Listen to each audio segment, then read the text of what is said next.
19 graus. Grande Jornal Regional. Temas. Oferecimento Lojas do Sim.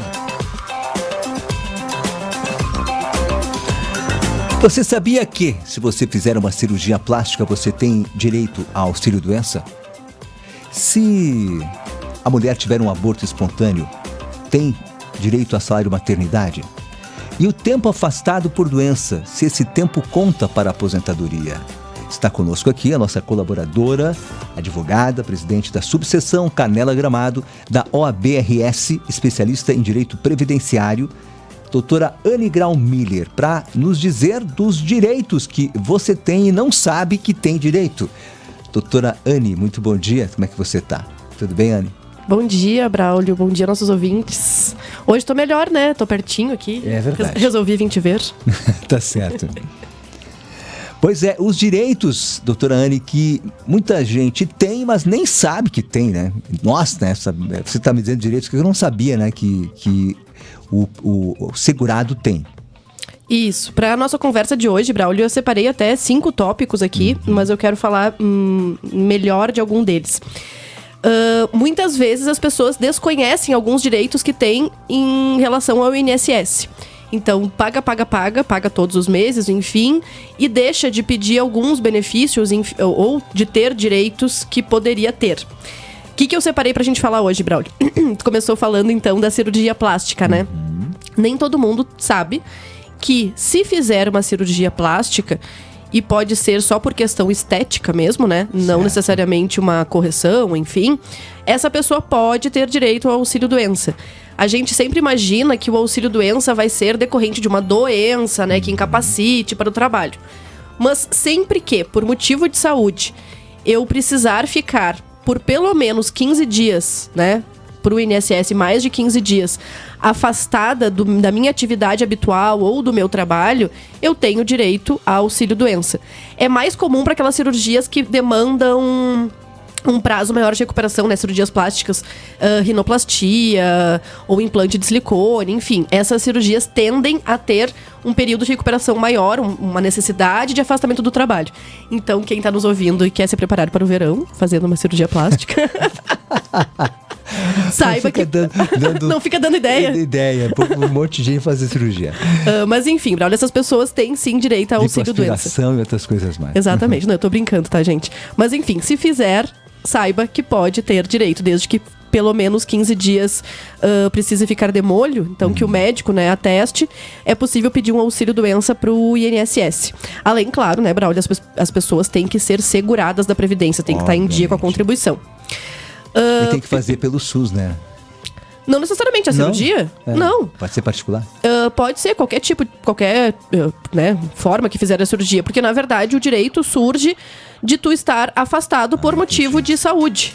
É que o nome do... Agora fiquei pensando, né? O nome do benefício é auxílio-doença.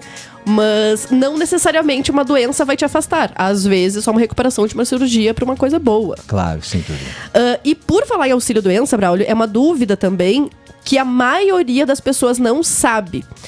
Que aquele período que a pessoa ficou em auxílio-doença, então a pessoa fez uma cirurgia, tá, Braulio? Ficou afastada 30 dias. Exatamente. Foi lá, se preparou pro verão, fez uma cirurgia, ficou afastada 30 dias.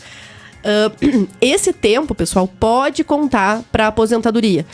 É comum também, Braulio, afastamentos maiores. Então, assim, ó, eu já vi casos de pessoas ficarem 10 anos em benefício. Aquelas pessoas que não podem se aposentar por invalidez ficam um período prolongado. Claro. E às vezes ficam preocupados. Poxa vida, né? Fiquei 1, 2, 3 anos em auxílio-doença, recuperando, às vezes, questões de coluna que demandam mais tempo e tal. E as pessoas pensam, e agora não vou conseguir contar esse tempo para aposentadoria. Inclusive, tem gente que faz pagamento errado de INSS. Tá em auxílio-doença, acha que o período não vai contar para aposentadoria e resolve pagar um carnê, quer pagar... Separado. Exato, quer contar para aposentadoria. Gente, por favor, não façam isso, tá?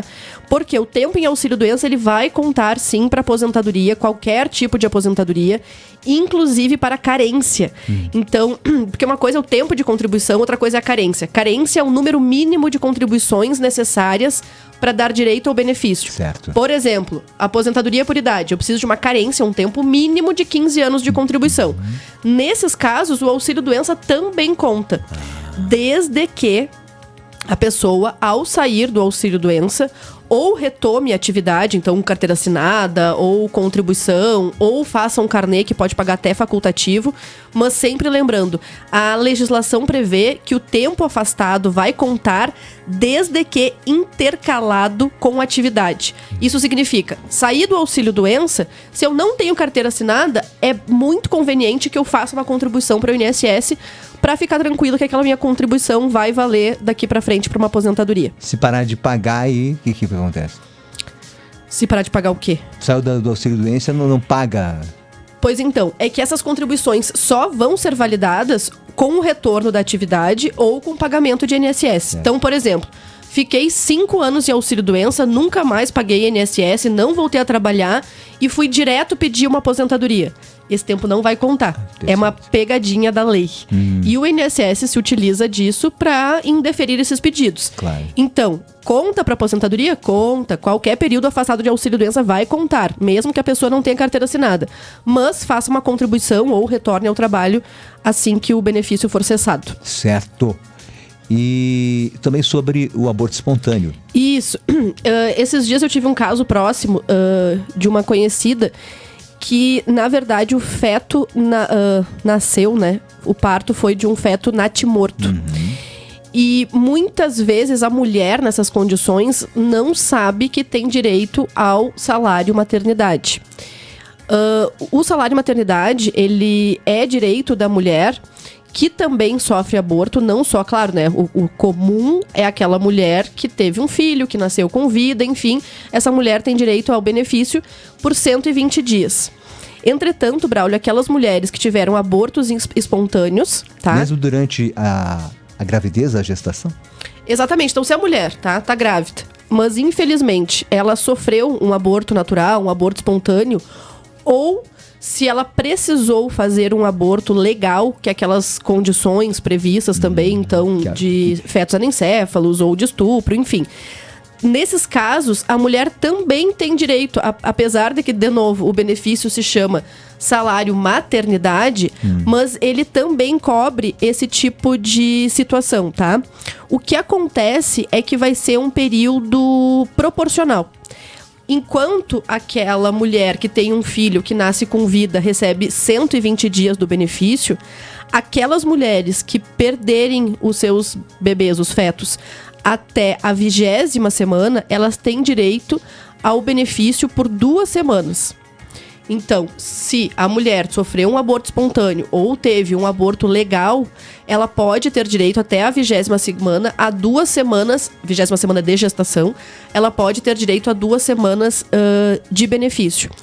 Claro que nesses casos é necessário o afastamento, porque é um benefício pago para o INSS pela necessidade da mulher de se afastar do trabalho dela, seja para cuidar de um bebê recém-nascido ou seja para se recuperar das condições após essa situação de saúde, né, Braulio? Ela também precisa ser segurada da Previdência, como no auxílio-doença. E aí, a carência mínima, que era o que eu estava falando antes, para as mulheres empregadas não existe. Então, se eu estou empregada e amanhã eu sofrer um aborto, eu tenho direito ao salário maternidade. E para aquelas mulheres que não trabalham com carteira assinada, é importante que elas tenham pelo menos 10 contribuições, sem perder a qualidade de segurado, então 10 contribuições consecutivas ou não, para ter direito ao salário maternidade. E aí, o benefício é pago condicionado ao afastamento. Mulher, se sofrer, então, um aborto espontâneo, ela pode procurar a Previdência, ela pode ficar afastada do trabalho por 2 semanas e recebendo o salário maternidade. E lembrando que, para aquelas mulheres empregadas, é um benefício pago pela empresa, entretanto, tem uma compensação tributária com o INSS. Então, a empresa não precisa gastar para pagar esse benefício para a segurada. Sem dúvida.